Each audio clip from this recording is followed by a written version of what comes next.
zanina chuan Martial Universe kanan chunzom lenga episode masakhan lindong aten ancient battlefield an lu ti kan clear ho towa an lu rol chuan lindong achuan van chumkara building pakhat logom hi han mungala engthil nge ni zotin an lalfa palin mo chuan chumuna chuan an lakal ve thailo thua soya chu ancient battlefield ta chuan kum khat chung chakbel tumin an in cultivate anga chumi chunga nirvana face kai theite chawin inti siangna diktak chon ma chonanga super seka telve theina chansan nei donani chuti lai chun hian akha in khosa in hlawo ma hnaya ni mel hleya anuloka demonic beast pakati ron kalin mansana chuan chuting mai boipui thamani lo thua soya Marcelin mo chuan ancient battlefield ta beast te chu amala tla chi anom vak lo thu lo sein asoi zo rol chuan monster dang tam tak an ron chubel ngalani Dayan Dynasty champion te chuan an lo beilet ve ngala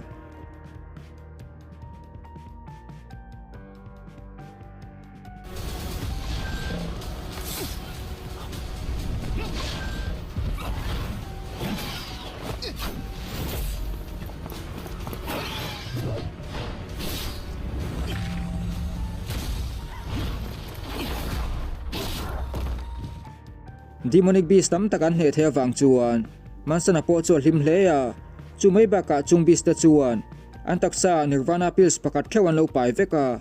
chung pills te chu tam tak an nei thei chuan an cultivation level an up chak thei pha hle don ani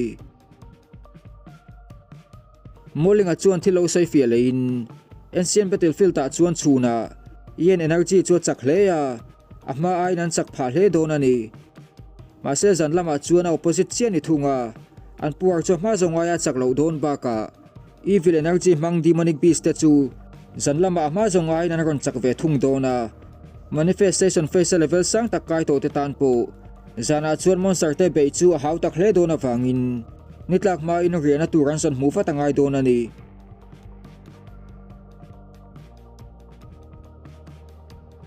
thuilu tuklawan kal nu chuan city gate pakhat hian va mulola molinga chuan chulam chopan pui ngal bo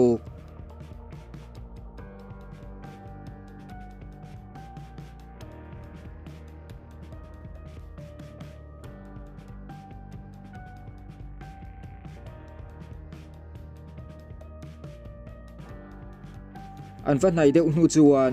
mansana chuan chu mun chu khuwa po an lo thu le mun rau san to an thua soya molinga chuan chol hadam nan le zanan himnan chu na to ka bai sei thua sei thung chu city gate an ti chu holy light dynasty te thun huaya lo goma tu point luan duan ni chuan nirvana pills so man pe ka ngai thua lo soya ma se mi than khat chuan ancient battlefield chu tu ta big mani lo thu sein luluen tuma ma se chung lului tum te chu mi pakhat jin mo chuan a ron that ngal fekani jin mo chuan city gate ta chuan luan duan ni chuan an dan chuan zomangai thua soya ani lo chuan an vai chuan demonic beast te kuta an thi vek tur thua sei bo jin mo che danun rong tak chuan lindong a chu ti thin rim hleya ma se molinga chuan a lo beng dai fata a chan chu halfway to nirvana face sakai to wangin an tan nengai na don lowa chu face chu manifestation face level to ber nirvana face kai trap to tinani molinga chu nirvana pills somnga ron la chukin an dynasty atanga ron kalmi pangate luna turman chu peya city kai ta chuan lut theita ni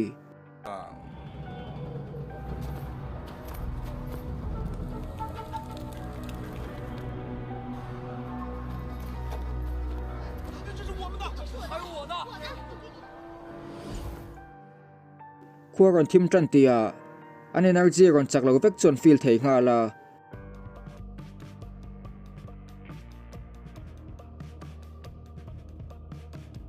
Marcelin to ka chuan ang tin ma dang lam phai na khave lo ani diwa chuan a puar manga lo ven wanga ni thu lo sein lin lang tin a po chuan demon spirit a pa ya wangin a chaklo pharin lo thu a sei bo molenga chuan chu hmuna chuan an him thei nge be sei thu a soya a hnu lo ka le chu ron hing fakin demonic beast tam takin an ron pan wanga ni jin mo chuan a ho te ko khom ngalin ven himna formation mang turin atia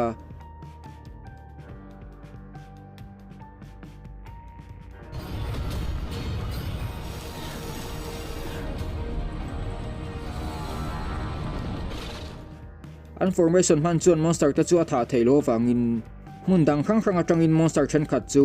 city gate chunga chuan an lut thei thowa chunga mi te chuan lo chi ai ngal hle masa jin mo chuan anga tan ma lo ngai lowa chu formation hmanga an mani an in ven him phot chuan demonic beast te chuan midang chau chuan tin at don wangani lindong atale gate chunga sa him na zong te po chuan thlantur dang an nei to lowa ato phlengin monster chuan lo beilet ve ngai dona lindong chuan an vaya in thurol taka an pe ho wangai thua soibuk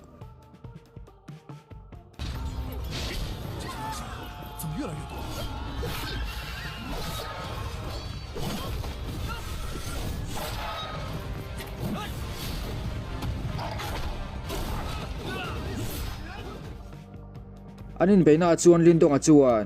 meiche pakhat mu honglingi hi awa chan man hrama mase monster dang chuan honglingi chuan ron be chun zom leya lindong chu a hun taka lo che ve lein nula chu chan him non le ta ni chuti lai chuan holy light dynasty te po chu an lo chaw ve to hleya an energy tamzo kan mang to ni mase jin mo chuan an formation chu la siam zel turin atia ni chu ma chu an invent him khra manga yani chuti lai chuan an pial hla taka tangin engbi se mo hi ring takina ron khama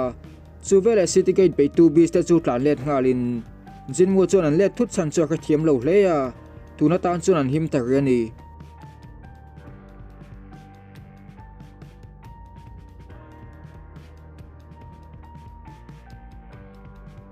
in beina zon hu chuan lindong ale honglingi chuan in mel khretir nan lo neya chuti lai chuan again a khat bis pakhat energy chu lo hi pin lindong chuan bis te pai nirvana pills chu an tlai mai nan lak ve watangai thua soi ngal bu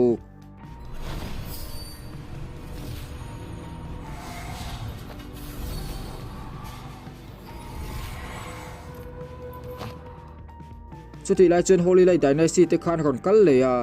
an nirvana pills lak te chu achan ve theu ron pe tur ati in lindong ate chuan hual le ngalani until ti dan chuan midang ho chu ti thinrim to hleya holy light dynasty te chuan gate chunga mi te chu ven himanin tiam lain an mani chau an in veng hima chu mai ba ka an monster tha liu liu atangan la nirvana pills te po an laron be se le zel wangani jinmo chuan an formation siam tel lo chuan tuna chuan an thivek to tur thua soya an nirvana pills san ve pek nge chungna tanga no chuan tu azo chui ngal buk holy light dynasty te chu an dua me mawang chuan lindong apo chen sum thei to big lowa holy light dynasty te chu an mani chau an invent him ba ka chu monster te chu pakhan man ron thapui ve lowa chu wangin an nirvana pills la ron be sei ve turin digna pakhan ma an nei lo thua lo soya atu sei chuan jinmo chu ti thinrumin lindong a chu be zui ngal buk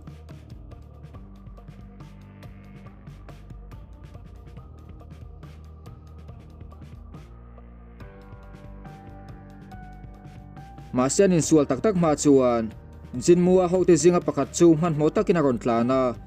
ahma aya demonic beast tamzokin anum nalam chuna ron pan le mek thoron seni jinmua chuan tam chu du zong te chu city gate ron kalve turina tia monster te chu lo dan le an tum don ani mase mi than kha chuan tlan che san mai an du towa lindo chuan an tlan che theilo thu sein gate pona chuan ti kong mai in nirayan dam chu arin lo thua soya holy light dynasty te chu phakar hlema se an thei to pin city gate chu an ven him pui photangai thua se ni athu sei chu midang po chuan ti kan lo ti hlom hleya monster be pui tum chuan city gate ta chuan an han zuang chho ve ta ni jinmuan midang ho lo chho ve mu chuan chu monster te chuan be pui ni chuan an dynasty mi le sa anga en an ni tur thua lo soya monster te chuan ne thei ani phei chuan an nirvana pills lak te po kha an nei vek thei thua sei buk lindong chuan be dan tur plan an ayem jinmo chu zot ngala jinmo chuan an kul chuan wal thua thuma nei thua soya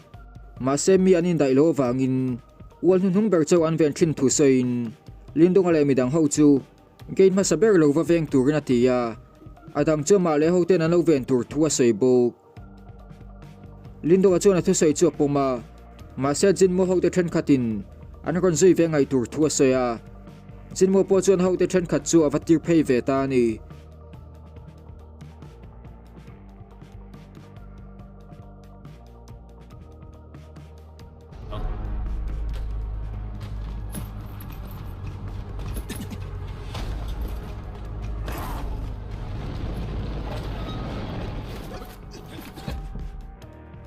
monster te chuan ron nai deuh tia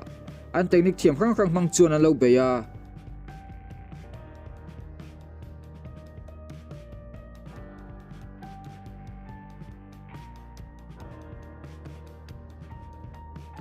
an thei top chuan be lai chuan hun kal to lo lang leya jinmo khan an autte tir phaisinga pakhat hne na hun ram chang an nei vele lindonga chu that turin a lo tia Holy Light Dynasty te chuan lo be pui ve du lo in lindonga chau hun chuan lo ngak ta ni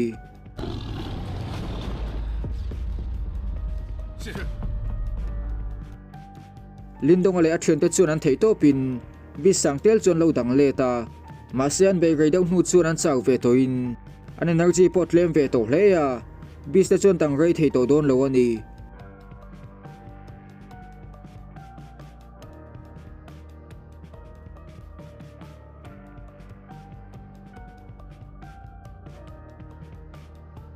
lindonga chuan a thian te chuan chak lo tel tel te kha theya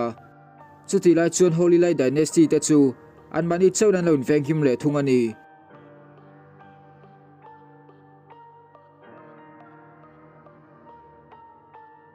lindonga chuan hian a chu kowin tual zo lam chuan pan thla mun le hmuna bis te chu zuk bei an tum ani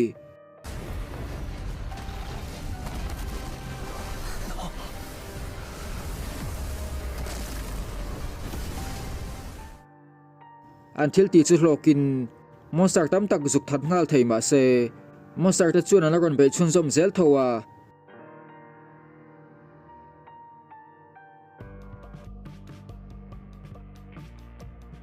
jinmo chuan ho te chu anom na hmuna chuan lo mai turina tia an energy chu lo khek ti ra tum thung lindonga po chuan thlan tur dang anei to lowa in be na chuan ti to fatangai thu soin yena chu hmalam pan zel turina tia a fei mang chuan bis te chu that phei le mi buk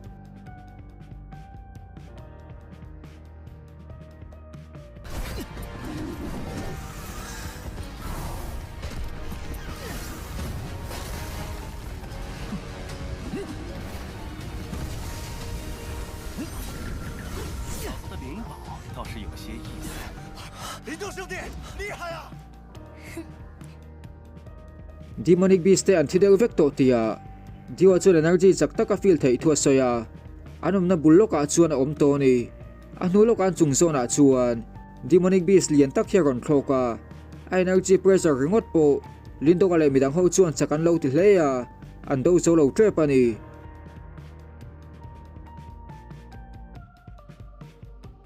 diwa chuan chu monster chu nirvana face level 9 talani to tur thua soya lindonga chu film visual turina chani anin beina chuan hnenan changtai mo an ti lain lindonga chuan leina sa taka ron ka hmuwa leika katang chuan scorpion beast le a ho te tam tak hi ron chuak ve lein lindonga chuan yena chu thlok son vat turina tia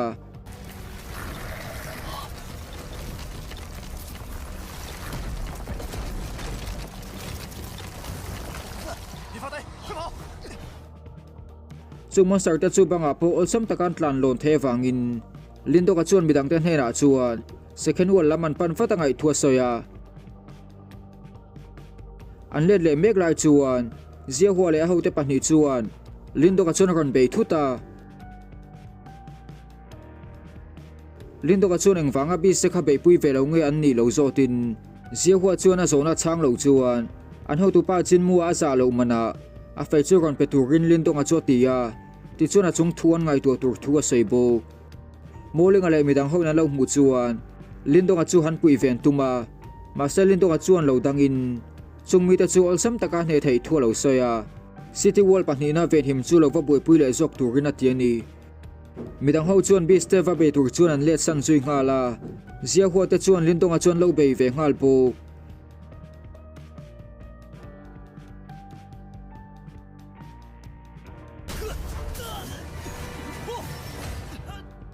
anin sual lak lo lai chuan monster chidang thlok thei chi hian ron thleng ve leya Holy Light Dynasty mi te chuan ron be ngal buk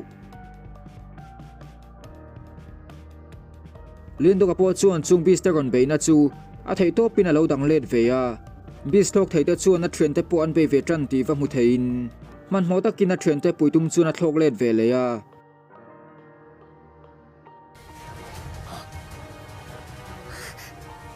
太好了，许林豆兄弟回来了。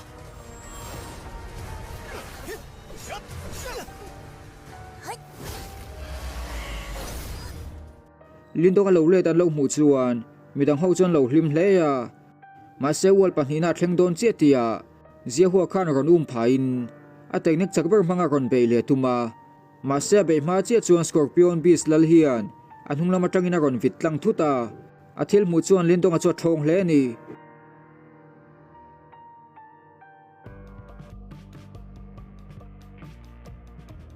มีดังเฮาอินสกอร์ปิออนละลันเหลาหมู่จวนอันที่เวกโดนันง่ายตัว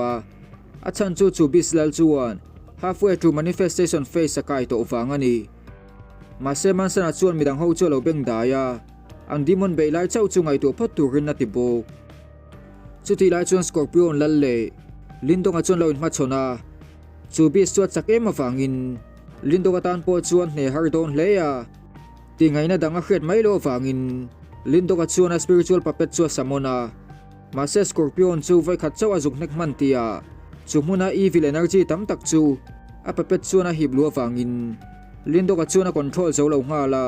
อามาจอกจูกันเบยินเอพิโซด28จวดตบตานี